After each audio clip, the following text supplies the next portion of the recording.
What's up, guys? It's Michell here. Just wanted to take 10 seconds of your time and let you know I would love to be your bass instructor if you're looking to get serious about your playing. So come join the community over at lowenduniversity.com. You can get your first month of membership entirely free right now. Enjoy the lesson, and I'll see you over there.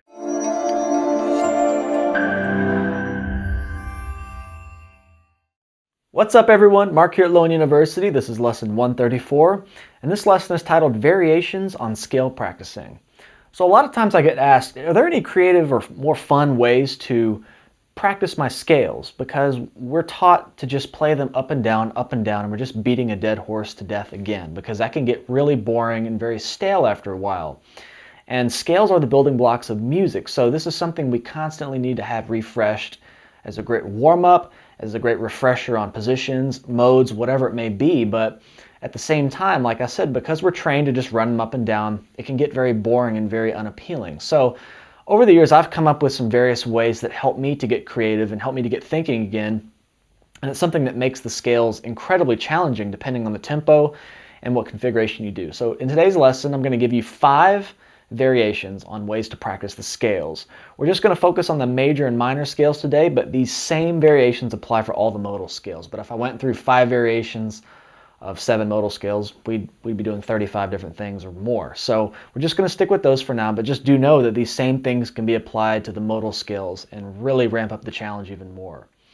So for these first 2 figures, or variations, they're not going to be included in the lesson file PDF. So that is included below, but those are included for the last 3 variations. And I'll explain why, because for these first 2, we're going to be doing scales in thirds and scales in sixths. That's tough to say. But those are interval based. And if you know from any of the earlier music theory interval lessons, I'm very strict about not providing a tablature for something that is meant to help you learn and strengthen your visual and mental knowledge of intervals. If we're doing something where I'm requiring you to locate an interval, if I just gave you a tab, that would just be giving it away, instead of you actually using deductive reasoning to find where it is and strengthening your knowledge of the fretboard. So I would be doing you a disservice by giving you tabs for something interval based, because then you would just be learning a pattern based on what you're reading. You wouldn't really be thinking about where the interval is and making that connection. So just know I'm not cheating you on this, I'm helping you in the long run. So for this first variation, C major scale, scales in thirds. What does that mean? We're basically skipping every note going up the scale. So instead of running a scale like this, we're now going to play the 1 first note, skip the 2, go to the 3rd, do that interval, and then we're going to go to the 2 and do the next interval, 3 into the next interval, skip the note. So it's basically, if you were to think about each note as a number, we would be going 1, 3, 2, 4, 3, 5, 4, 6, 5, 7, 6, 8, that type of thing. That's a very familiar sound because this is a very common exercise to do with scales. So once again, 1, 3, 2, 4, 3, 5, 4, 6, 5, 7, 6, 8. You can technically do 7, 9, 1 just to resolve it. So same thing coming down, no difference, it's just reversed, but we're not going to use this top note. We're just going to use the extra bottom note. So when I say top note, I'm basically going 1 note into the next octave, just so the pattern evenly lines up. Same thing going down. Using that extra note on the bottom side of the scale, once again, just to make sure the pattern lines up. Okay? Now, the cool thing about all of these variations is that they present a lot of extra challenge to the plucking hand. You'll notice that I'm using 3 fingers sometimes, I'm using different alternations of 2 finger, my leading finger changes, and it's just sort of changes no matter what scale you're doing. And if you really expand this to the modal scales, it's almost like a different plucking pattern is required for every single iteration of this. And that's what makes this a great creative way for the plucking hand to get involved and not just be, which your plucking hand is so used to doing, I'm sure by now. So this sort of pulls the rug out from under you and allows you to have sort of a different challenge or a different take on things. You also want to do this with the C minor scale. Same thing.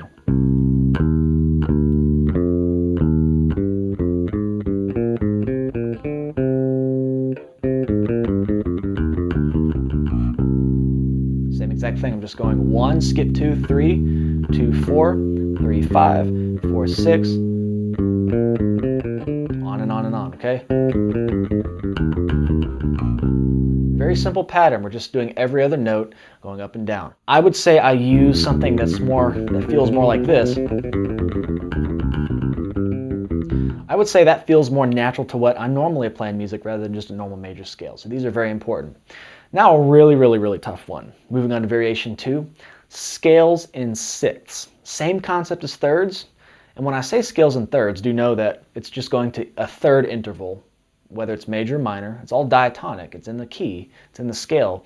But we're doing a third, whether it be major or minor third, off of whatever note. So off of C, major third. Off of the 2, third. Off of the 3, third. Off of the 4, third. Off of the 5, third. Same thing. So when I say scales in sixth, same things apply. We're just doing a sixth interval off of each scale degree. And this is really challenging because at all times you're skipping a string, whether it be 1 or 2 strings. So this puts the plucking hand in complete overdrive, especially at faster tempos. So if you're not used to looking at sixth intervals on the fretboard, which is not quite a common interval, again, this is why this is important. Because you're not used to looking at sixth intervals, and now after practicing this and really working this into your routine, maybe that will be something you pull out in your solo. So let's break that down and find the first sixth interval just to get you thinking in that sort of mode. No pun intended with modes. So starting on root, first note of the C major scale, C, we can just go up to the 6th and start there. So 1, 2, 3, 4, 5, 6. Okay, that's the sixth interval. And again, like we've talked about in some of the visualizing interval lessons here, you want to visualize that pattern. So root, go up 2 strings, then over a fret. That's a major 6 pattern. Okay? And a flat 6 or a minor 6 would be sort of the same thing, but just a fret down for the minor. But just know that it's a lot easier just to put this note over here. So now we have, do you know that a major 6 could be like this too? But this is sort of a stretch and it's hard to work into a lot of the other shapes, so it's just easier to put it here. So we work all the way up that scale pattern, 6th off of the 2.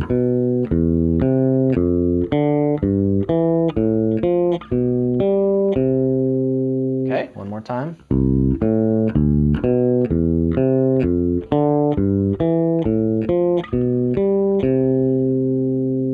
Going back down, same thing. We're just going to start on the 6th of the 7th note, just to make it easy because it includes extra notes. So then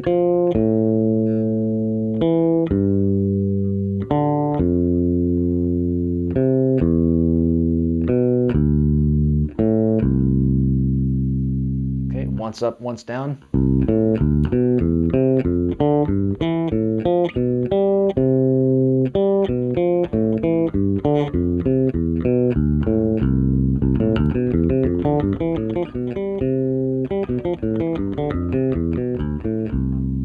Scales in sixth.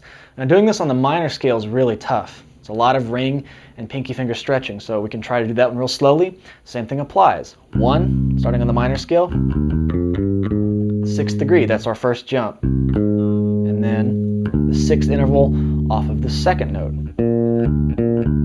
Now notice, I'm not using notes that are not originally in the scale. So when I say 6th interval off the 2, for instance, in the minor scale, you wouldn't use the same shape.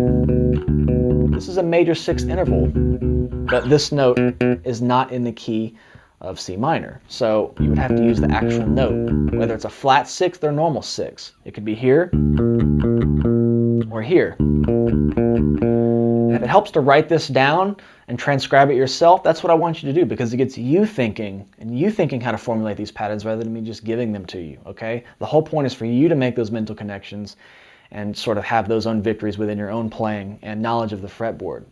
So an easy way to chart this out if you want is to just go 6 notes off of each note and write it down. So 1, 2, 3, 4, 5, 6. And then 1, 2, 3, 4, 5, 6. And then 1, 2, 3, 4, 5, 6.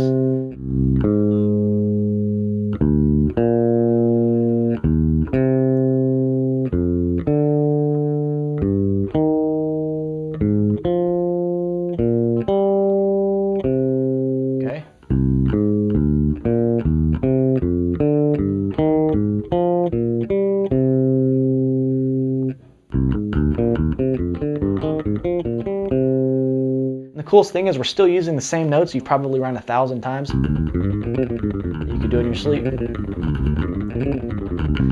But now you can't do it that fast doing these patterns. It really forces you to come back and touch base and really come back to reality with the fretboard and try a different variation of it, okay? Scales in thirds, scales in sixths. First two variations. Now a really cool part of this lesson I wanted to bring in, which is a really different angle than a lot of stringed instrument players do. It's something that I started doing a long time ago. And that is learning horn lines on bass. So as I've said in some of these lessons, I started playing trumpet in probably 1999, 2000, and been playing a long time. I'm pretty rusty now because I don't play as much as bass, but I played marching band, horn, and concert band in high school. That was right around the time I started getting into bass. And I had this cool idea. No one told me. I just sort of thought about it. I later realized a lot of people do this, but try to learn your horn lines and tougher horn parts on bass. And the old adage goes that something that's easy on piano may be really hard on bass. Something that's really easy to play on trumpet may be very easy on piano but tough on bass, but something very easy on bass may be really hard on trumpet. You know, bass, I can just play octaves like nothing. You know, it's very easy to play octaves. They're very fast on bass. You literally cannot do that on horn because you're blowing different intensities of air to get that. And I'm not even going to attempt it because it's going to sound horrible. But just to give you a little recap on brass instruments, if you don't know, that, you know, there's only 3 valve combinations. These are called valves. There's only 3 of them. There's only so many combinations you can do. But you know, in music, there's 12 notes and tons of different octaves. So on horn, you can have 1 valve combination. Let's just say this first valve push down, and I can get multiple notes out of it. Let's check it out.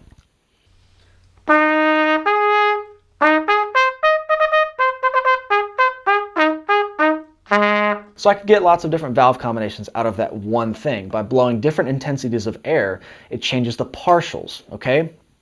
And that's how this works. But on bass, you'll know that if I tried to play that, every different instance of one of those notes would have a different fret use.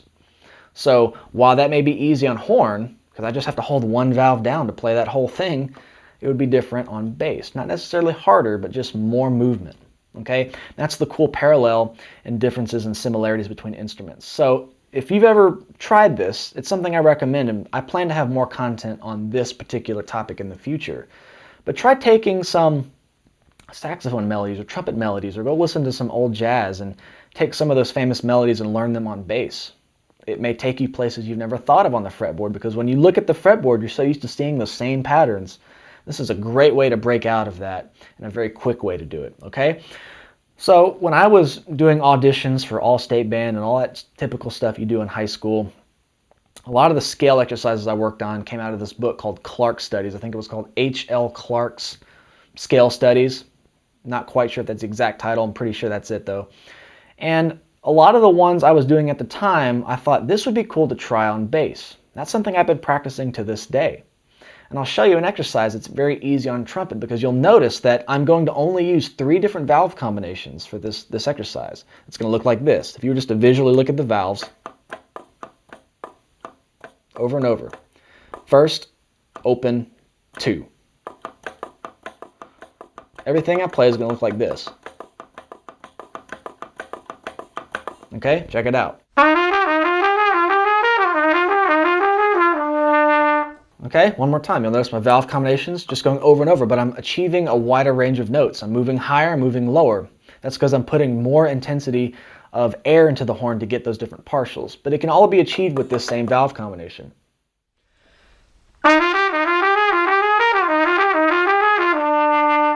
Okay, very easy to do. So if I translate that same thing on bass, that's going to bring us to variation 3. Okay, so which is going to be figure A in your lesson file PDF. So the entire exercise is going to sound like this.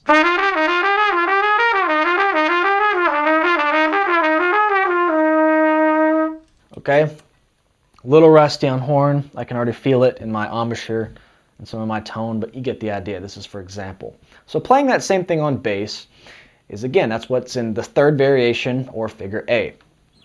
So that's going to sound like this.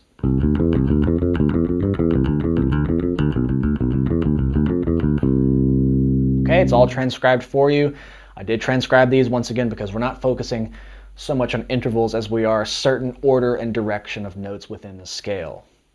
And the toughest thing about this exercise is, again, the fretting hand really gets you moving, not quite as much as the valve combinations, which is just over and over and over and over again with a little variation at the end. But now this is really intensive and sort of puts the scale degrees in different orders than you may have played them before. It's going up, it's doing scales and thirds in there, it's doing, 2, 3, 4, and then 3, 4, 5, and then 3, 2, 1, and then down to the 7. So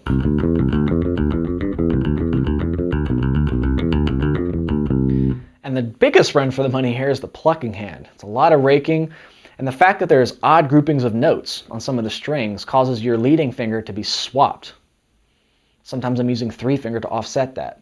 So that's what I mean. You don't find these sort of challenges when playing normal scales. You have to really mix it up and give yourself some different variations to try it. So figure A, variation 3, this is a great one to try. You can move it all around the fretboard, and I suggest you doing it exactly as tabbed on the left hand. That is the variation 3 figure A. Moving on to variation 4, figure B. These are sort of variations off of variation 3. They're very similar, a lot of repeated notes, and a lot of different note groupings. And once again, this forces you to come at the major scale from a much different angle and play sort of orderings of notes that you may find in realistic music that don't exist in the just rampant running of scales up and down. We're doing triplets here. So it's causing you to now re-emphasize those intervals. So playing figure B, it's going to look like this.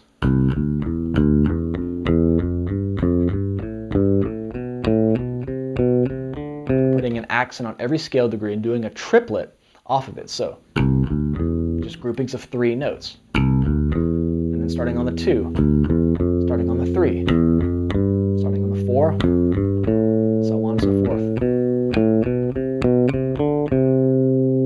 This causes you to really put different accents on the intervals. And what this helps you do is that, again, running major scales up and down, that's the thing I'm combating here, so I'm going to keep saying it, but running scales up and down, you're really putting an accent. Everything is based off of the root note. Okay? And that's sort of the mentality we want to get out of. Everything is just, we're always starting, ending on the root note, and everything is based and built off of the root note. You want to really focus thinking about accenting other degrees of the scale, because that's what will come out in your playing when you're improvising or writing something. So very simple.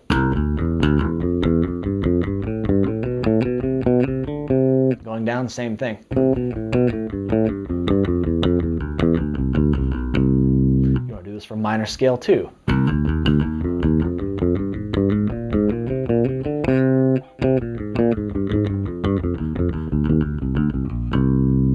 Okay, just accenting each group of 3.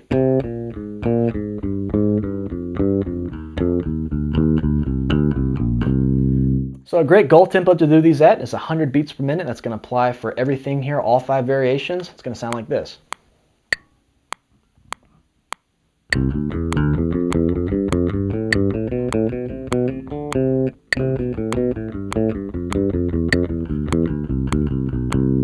Same with the minor scale.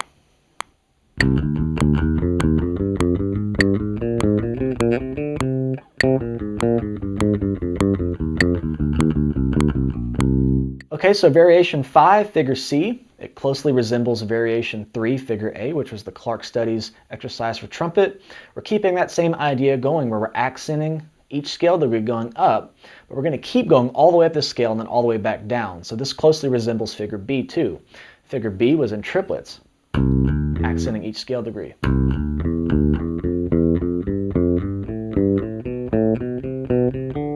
This is the same idea, accenting a scale degree on each beat, but we're just going to repeat a note, going from groupings of 3 notes to now 4 notes, so we have to repeat a note, which is the note before it. So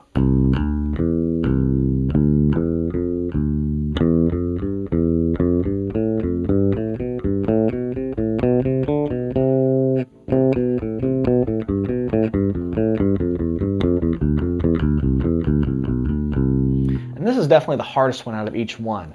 Again, it's a really nuts type of thing for the plucking hand at faster speeds, but it's a really big finger twister for the left hand. And again, it's forcing you to do sort of orderings of notes in a scale you might not have really spent a lot of time with, which is why it feels foreign. And you want to get all these variations equally as smooth and comfortable as just the normal major and minor scales running up and down. So those with the metronome are going to sound like this.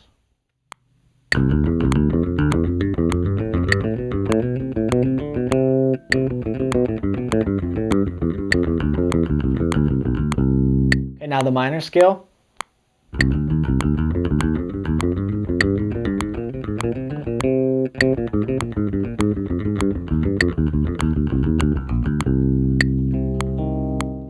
Those are 5 variations on the major and minor scales and ways to practice them. I want you to incorporate this into your practice routine as soon as possible.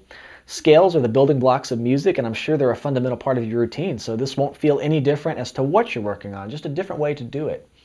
And that will open up potentially some new pathways and ideas on the fretboard you didn't have before. And once you really lock those into muscle memory, they'll start showing up in your playing when you don't even realize it. That's the great way to make yourself a more versatile player. Okay? Have fun, and we will see you next time.